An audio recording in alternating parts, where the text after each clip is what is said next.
sol, cara irmã lua, vós irmãs estrelas. Olá, meus amigos, aqui estamos nós novamente com o nosso programa Francisco de Assis e da nossa vida. Hoje eu gostaria de até lhes ler 2 ou 3 testemunhos de pessoas que amaram demais Francisco de Assis. Eu sei que quando a gente lê, nós perdemos um pouco o contato com aqueles que nos assistem, mas vocês vão compreender que eu não sou uma máquina de decorar textos, né? Então, nós vamos nos entender também lendo. Pois é, há pessoas que foram profundamente marcadas por São Francisco de Assis. Eu poderia dar mesmo um testemunho da minha vida quando Frei Mateus Höppers, em Petrópolis, em 1955, 56, 57, falava de Francisco. Uma vez eu perguntei, Frei Mateus, o senhor fala com tanto entusiasmo de São Francisco que parece que Francisco é mais importante que Cristo. E ele deu uma risadinha do jeito dele e disse, não. Os papas dizem que Francisco foi o Cristo redivivo, uma nova edição de Cristo. Certo dia, estando na loja, entretido na venda de panos, é um testemunho dos 3 companheiros, né? Certo dia, estando na loja, entretido na venda de panos, veio um pobre pedir esmola por amor de Deus. E Francisco ficou um pouco irritado com aquele pobre que atrapalhava suas vendas. Mas o pobre disse, me dê uma esmola pelo amor de Deus. E Celano, os 3 companheiros, também Tomás de Celano, dizem que Francisco teria naquele momento dito uma coisa muito importante. A partir de agora, nenhum pobre que vier me pedir esmola sairá sem ser atendido. Isso impressionou os autores dos 3 companheiros e também Tomás de Celano.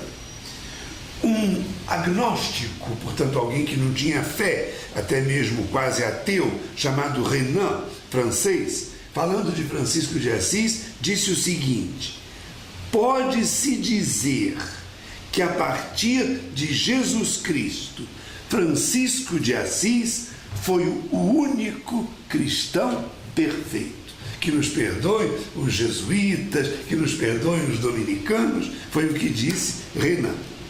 Mas eu tenho um testemunho muito bonito de um escritor inglês que viveu na França, chamado Julien Green.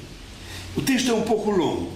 Ele diz o seguinte, desde a minha infância, em tempos perdidos nas brumas do passado, na Rue de Passy, onde morávamos, eu ouvia por vezes o nome de Francisco ser pronunciado com uma ternura que o acompanhava sempre.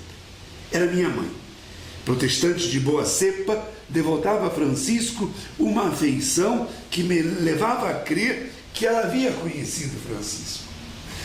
Curiosamente, aos poucos, eu fui abandonando o anglicanismo e eu pedi para ser batizado. Aconteceu que um padre, um jesuíta, me acompanhou nos meus empenhos de conversão para poder ser batizado na Igreja Católica. Pois é.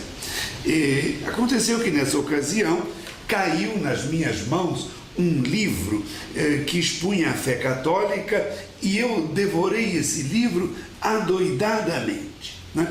Em 1916 eu fui batizado, diz o nosso amigo Julien Green. Nesse meio tempo, devorador de livros, eu encontrei um trabalho de Madame Arvette Marine sobre São Francisco e a legenda dos 3 companheiros. Eu fiquei louco de amor por esse tal de Francisco de Assis. E quando o diretor espiritual, que estava me acompanhando para ser batizado, perguntou, qual o nome que você quer? Eu quero ser batizado como Francisco de Assis. Esse cavalheiro, esse senhor, que era um jesuíta, estranhou, me olhou de lado e disse assim, Olha, eu teria preferido que você se chamasse Francisco de Sales, mas ele disse, não, eu quero ser Francisco de Assis. E assim aconteceu. Toda a minha vida foi marcada por esse, diz o Julian Gris, Francisco de Assis. No final ele diz, durante 2 anos eu escrevi esse livro, ele publicou um livro que se chama François d'Assise. E diz o nosso amigo no final, durante esses 1 ano e meio, minha vida foi de uma alegria enorme. Eu quero muito bem, diz o Julian Gris, a Francisco de Assis.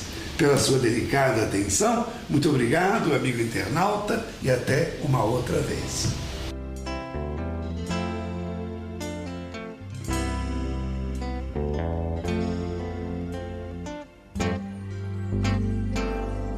Nos olhos dos pobres